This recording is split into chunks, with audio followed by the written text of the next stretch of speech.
আসনে বাংলাদেশ লেবার পার্টির আনারস প্রতীকে মনোনয়নপত্র দাখিল করেছিলাম। তো আমরা যেদিনে মনোনয়নপত্র দাখিল করি ওই দিন বরিশালের আগে কাশীপুর নামক স্থানে আমাদের গাড়িকে আটকে দেওয়া হয় এবং অবরোধের কারণে আমাদেরকে রূপাতলী পর্যন্ত হেঁটে যেতে হয়েছে। তো এই ব্যস্ততা এবং আমাদের যেতে অনেক দেরি হয়েছে, এই জন্য তারা আমাদের মনোনয়নপত্রটি গ্রহণ করবেন না। অনেক অনুরোধের পরে আমরা মনোনয়নপত্রটি গ্রহণ করতে তাদেরকে অনুরোধের প্রেক্ষিতে তারা গ্রহণ করেছিল, কিন্তু আমাদের প্রস্তাবকারী সমর্থনকারীরা তখনও এসে পৌঁছতে পারেননি। তো এজন্য আমরা আপিল করেছিলাম, আমাদের আপিল শুনেছেন এবং মঞ্জুর করেছেন।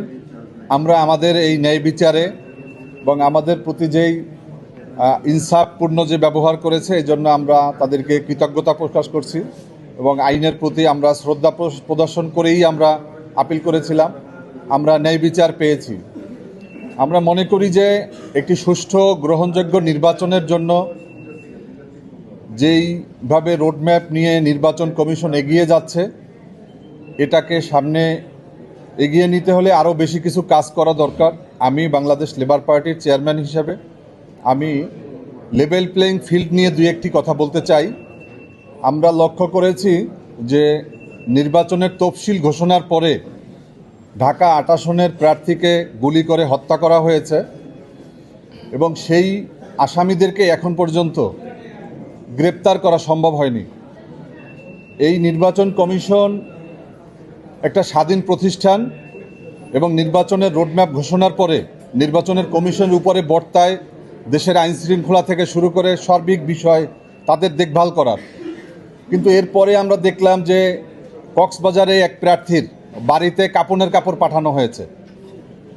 তো এরকম যদি হতে থাকে তাহলে তো আমাদের প্রার্থীরা ভীত সন্ত্রস্ত এবং মাঠে তারা কাজ করতে নিরাপত্তাহীনতায় ভুগছে। এবং স্বরাষ্ট্রমন্ত্রী তিনি বলেছেন যে প্রার্থীদেরকে গানম্যান দেওয়া হবে, তাদের নিরাপত্তার ব্যবস্থার জন্য তারা চাইলে সিকিউরিটি বা পুলিশ তারা দিবে। কিন্তু সারা বাংলাদেশের মানুষকে অনিরাপদ রেখে শুধুমাত্র প্রার্থীরা গানম্যান বা গান নিয়ে তারা যদি ভূমিকা রাখে বা ভোট কেন্দ্রে বা মানুষের কাছে যায়, এটা তো একটা প্রশ্নবিদ্ধ হবে। এই জন্য আমরা মনে করি যে আমাদের প্রার্থীদেরকে শুধুমাত্র নিরাপত্তা নয়, আমরা সমস্ত দেশবাসীকে নিরাপত্তার চাদরে যদি আমরা নিতে পারি তাহলে আমাদের যেই উদ্দেশ্য, আমাদের যে লেভেল প্লেইং ফিল্ড, এটা নিশ্চিত হবে। আপনারা লক্ষ্য করেছেন যে গোপালগঞ্জের এক প্রার্থী তিনি নিজে শরীরের মধ্যে তিনি বুলেট প্রুফ জ্যাকেট পরে তারপরে নির্বাচনী ক্যাম্পিংয়ে নেমেছেন। এটা রাষ্ট্রের জন্য লজ্জার এবং আইন শৃঙ্খলার যে চরম অবনতি এবং প্রার্থীরা যে কোনোভাবে নিরাপদ নয়, তারা ভীত সন্ত্রস্ত এবং তারা প্রতিনিয়ত নানা ঝুঁকির মধ্যে আছে, এই বিষয়টা কিন্তু আবারও প্রমাণিত হয়েছে এই গোপালগঞ্জের বিএনপি সমর্থিত প্রার্থীর সেই গায়ের মধ্যে বুলেট প্রুফ জ্যাকেট পরিধানের মধ্য দিয়ে। এবং যেভাবে প্রতিদিনই হত্যা হচ্ছে, গুলি হচ্ছে, এটা একটা রক্তাক্ত পরিস্থিতির দিকে এগিয়ে যাচ্ছে। নির্বাচন কমিশনের উচিত অবৈধ অস্ত্রগুলোকে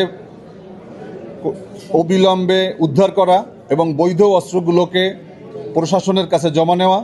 তাহলেই আমার মনে হয় আমরা একটা সুন্দর নির্বাচনের দিকে এগিয়ে যেতে পারবো। আর যেইভাবে আমরা দেখেছি যে ডক্টর শাহদিন মালিক একটা প্রশ্ন তুলেছেন যে হ্যাঁ ভোটের জন্য সরকার যেভাবে ক্যাম্পিং করছে এটা ভবিষ্যতের আইনের জন্য একটা সমস্যা হতে পারে। তা আমি মনে করি যে বাংলাদেশের সংস্কারের জন্য সংস্কার কমিশন, আমরা যারা কাজ করেছি, আমাদের সমস্ত রাজনৈতিক দলগুলোই তো ক্যাম্পিং করবে।